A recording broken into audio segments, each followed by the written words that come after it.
Paano nga ba pinabilib ni Mayor Vico ang buong mundo at ang buong Pilipinas at kung paano nga ba siya naging inspirasyon sa lahat po ng mga politicians sa ating bansa, especially po sa mga leader sa bawat lugar. At karagdagan po sa topic natin ito ay bakit nga ba na si VP Sara ay isa sa maituturing po natin na pinakamagaling na naging mayor po sa ating bansa o ng isang nasasakupang lugar. Tara, pag-usapan po natin yan.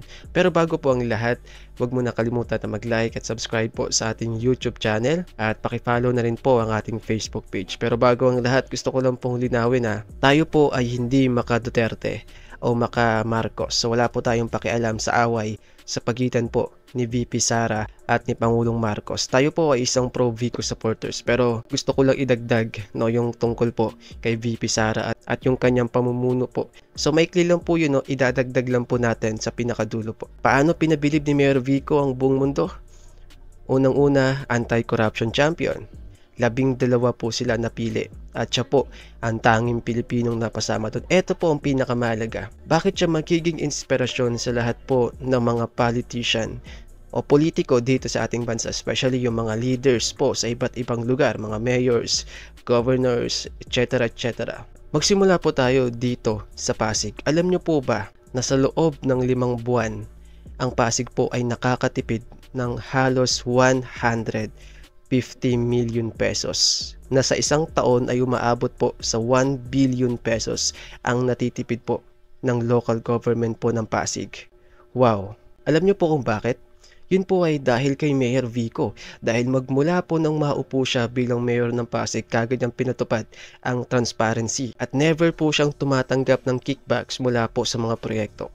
Kahit na inaalok pa siya ng malaking halaga. Naalala ko tuloy yung sinabi po ni Mayor Vico kung saan isang kontraktor po ang nag-alok sa kanya ng 5 million pesos na kapalit. Basta ipagpatuloy natin itong proyektong ito, makakatanggap ka ng 5 million pesos.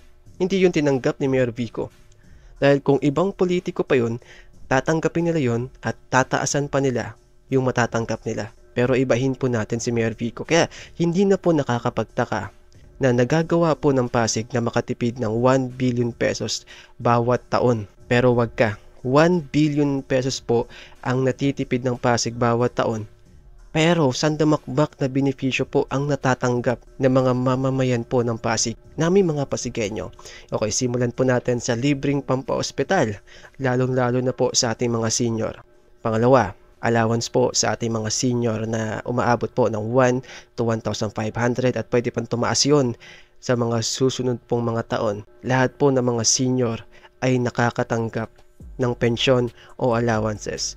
And meron pang binabalak o pinaplano ang local government po ng Pasig sa pamumuno po ni Mayor Vico na lahat po ng mga PWD o person with disabilities ay makakatanggap na rin po ng allowances. So, soon po ay mangyayari at magaganap na po yan dahil yan po ay nasa plano na po nila Mayor Vico.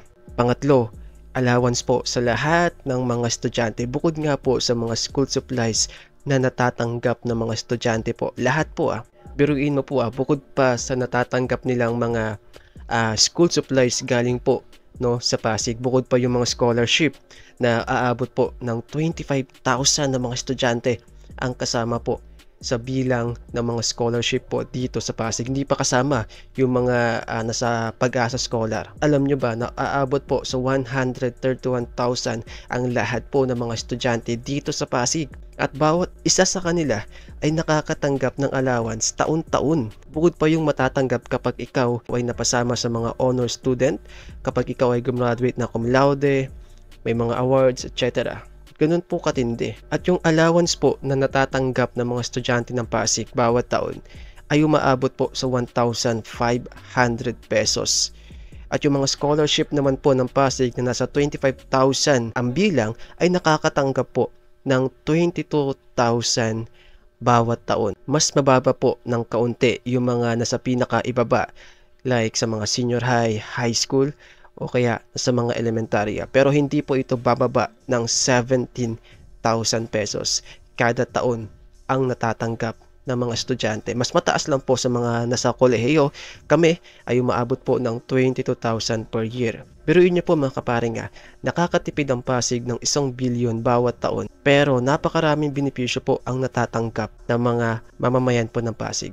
Pangapat po natin is yung mga solo parents. Umabot na po sa 15,000 solo parents po ang nakatanggap ng allowance galing din po sa Pasig. Grabe mga kaparing, punong-puno po ng benepisyo ang mga mamamayan po ng Pasig. Makikita po natin dito na yung pera ng Pasig ay napupunta po sa maayos. Eto mga kaparing 1 bilyon po ang natitipid ng Pasig taon-taon. Kaya nga po umabot na yung budget po ng Pasig ay umabot na po from 10 billion noong 2019 bago maupo si Mayor Vico to 22 billion pesos po. So imagine po natin mga kaparing, ang laki po ng natitipid ng Pasig nang hindi po sila nagdadagdag po ng mga tax, nang walang nagtataas na tax. Biruin po natin yon.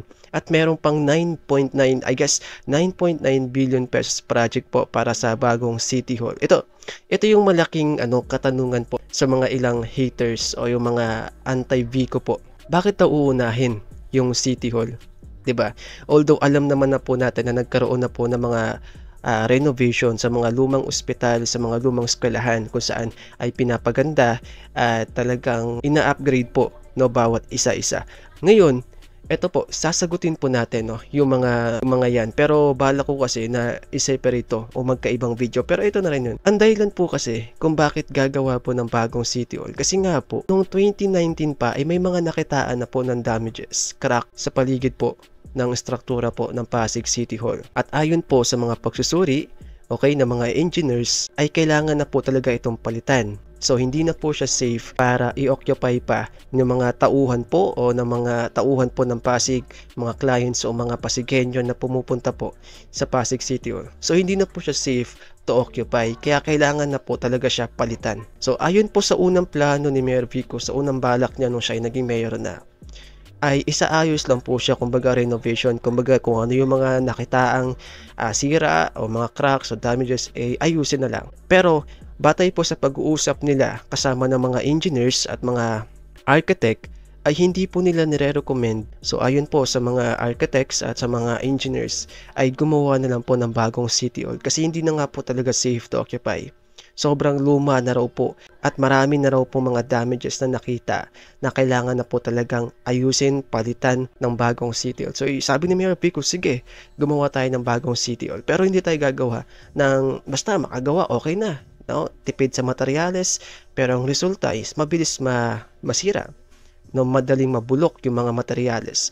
So sabi ni Mayor Vico, gusto niyang gumawa ng isang City Hall na mapapakinabangan po ng mga susunod na henerasyon na kahit lumipas pa ang napakahabang dekada, lumipas pa ang 100 years, ay napapakinabangan pa rin po ang City Hall. At yun po ang naging plano ni Mayor Vico. So kinausap niya yung mga architects, yung mga engineers para sa planong pagpapatayo nga po ng bagong City Hall kung saan hindi po nila ito titipirin sa mga materyales na gagamitin dito para ito po ay matibay at mapakinabangan po ng mga susunod na henerasyon. Tumagal po ng halos 100 taon, maayos pa din, hindi pa rin sira, 'di ba? Kaya yun po naging plano, yun po ang ginawa nila. 9 billion pesos po ang budget dyan. Pero umabot na po sa 9 billion pesos ang natipid po ng local government ng Pasig at inaasahan po na ito ay aabot pa sa 14 billion pesos. Imagine po natin mga kaparing, ang laki, billion po ang natitipid ng local government ng Pasig, pero may mga proyekto na umaabot ng billion ng halaga. May mga benepisyong natatanggap ang lahat ng mga mamamayan ng Pasig taon-taon at kasama pa ang pamaskong handog na natatanggap din ng lahat ng mamamayan ng Pasig taon-taon. So makikita po natin dito na si Mayor Vico po ay isang magaling, mahusay at tapat na pinuno. Okay, so bago po tayo magkalimutan, itagdag po natin yung patungkol kay VP Sara. Alam nyo po ba mga kapareng na sa panunungkulan po ni VP Sara sa Davao City, bago niya iwan ang Davao at nang siya ay tumakbo bilang VP at ngayon siya po ay ang VP po ng ating bansa, alam niyo po ba na ang Davao City po ay 2 lamang po sa mga lugar dito po sa ating bansa na wala pong utang. Iniwan po ni VP Sara ang lugar, ang lungsod ng Davao ng wala pong utang. Kasama po dyan ang South Cotabato, silang dalawa lamang po ang debt-free, wala pong utang.